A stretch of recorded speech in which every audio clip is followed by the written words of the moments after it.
Assalamualaikum warahmatullahi wabarakatuh. Jumpa lagi dengan saya dalam video pembelajaran fisika. Lanjutkan materi sebelumnya, yaitu penerapan hukum Newton. Materi selanjutnya penerapan hukum Newton khususnya pada bidang datar, gerak bidang datar, yaitu hukum kedua Newton. Jadi pada pembahasan sebelumnya itu penerapan hukum Newton yang kita bahas, gerak benda pada bidang datar. Contoh soalnya adalah pada hukum pertama Newton. Dan pada kali ini kita akan melihat penerapannya pada gerak bidang datar, hukum kedua Newton. Jangan lupa like dan subscribe video ini. Kita langsung saja contoh soalnya seperti berikut. Perhatikan gambar berikut. Benda mula-mula dalam kondisi diam.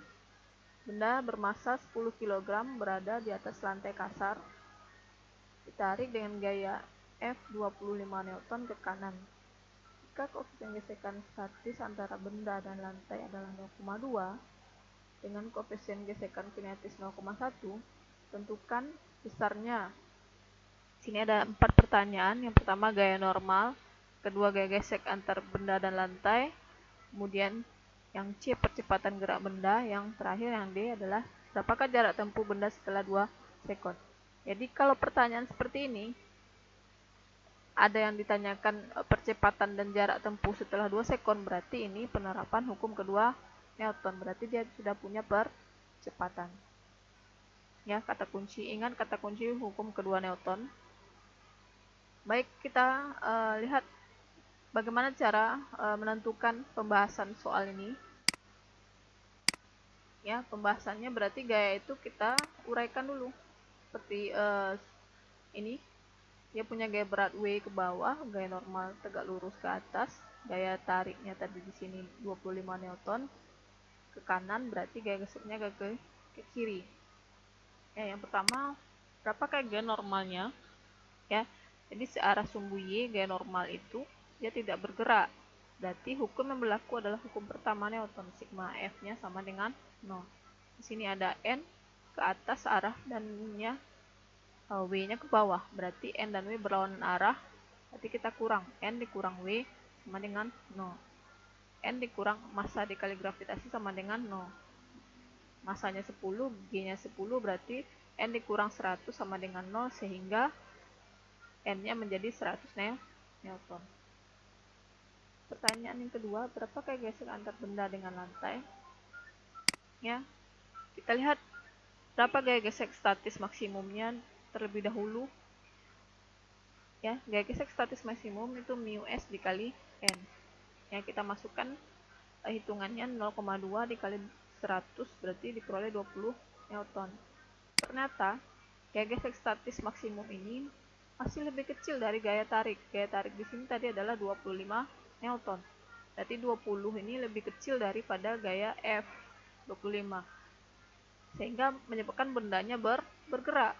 Jadi untuk benda bergerak, itu gaya gesekannya adalah gaya gesek kinetis. Ya, berbeda dengan contoh sebelumnya, gaya gesekannya adalah statis karena dia masih diam. Ya, gaya gesek kinetis Fk sama dengan mu k dikali N. Kita masukkan nilai mu k-nya adalah 0,1. N-nya tadi diperoleh ada 100, berarti 0,1 dikali 100 dapat nilainya 10 Newton. Ya. Berikutnya pertanyaan yang C. Berapakah percepatan gerak benda? Berarti kalau dia bergerak, berlakulah hukum kedua Newton. Hukum kedua Newton, sigma F sama dengan M kali A. Berarti gaya tariknya dikurang dengan gaya gesek berlawanan arah, ya, sama dengan M kali A. Gaya tariknya 25 Newton, gaya geseknya tadi diperoleh 10 Newton, sama dengan massa dikali A, 10 dikali A. A ini yang kan kecepatan ini akan kita hitung, berarti 25 dikurang 10, 15. 15 sama dengan 10A. Berarti A-nya menjadi 15 dibagi 10, sehingga diperoleh 1,5 meter per sekon kuadrat. Dan berarti benda ini bergerak dengan percepatan. Kalau benda punya percepatan, dia berarti bergerak GLBB. Ya, berapakah jarak tempuhnya bisa kita hitung setelah 2 sekon. Sesuai dengan persamaan jarak pada GLBB, S sama dengan V0 dikali T ditambah setengah A dikali T kuadrat. V0-nya 0, kenapa? Karena dia bendanya diam. Kemudian setengah dikali A, A-nya tadi diperoleh 1,5 nih, dikali T kuadrat. T-nya setelah 2 sekon. Berarti 2 kuadrat 4. Jadi bagi 2 berarti 22 kali 1,5 diperoleh 3 meter.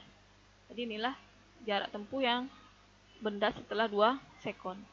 Ya, contoh ini adalah penerapan hukum kedua Newton, berarti bendanya sedang bergerak. Oke, terima kasih untuk pembahasan kali ini. Sampai ketemu di pembahasan selanjutnya.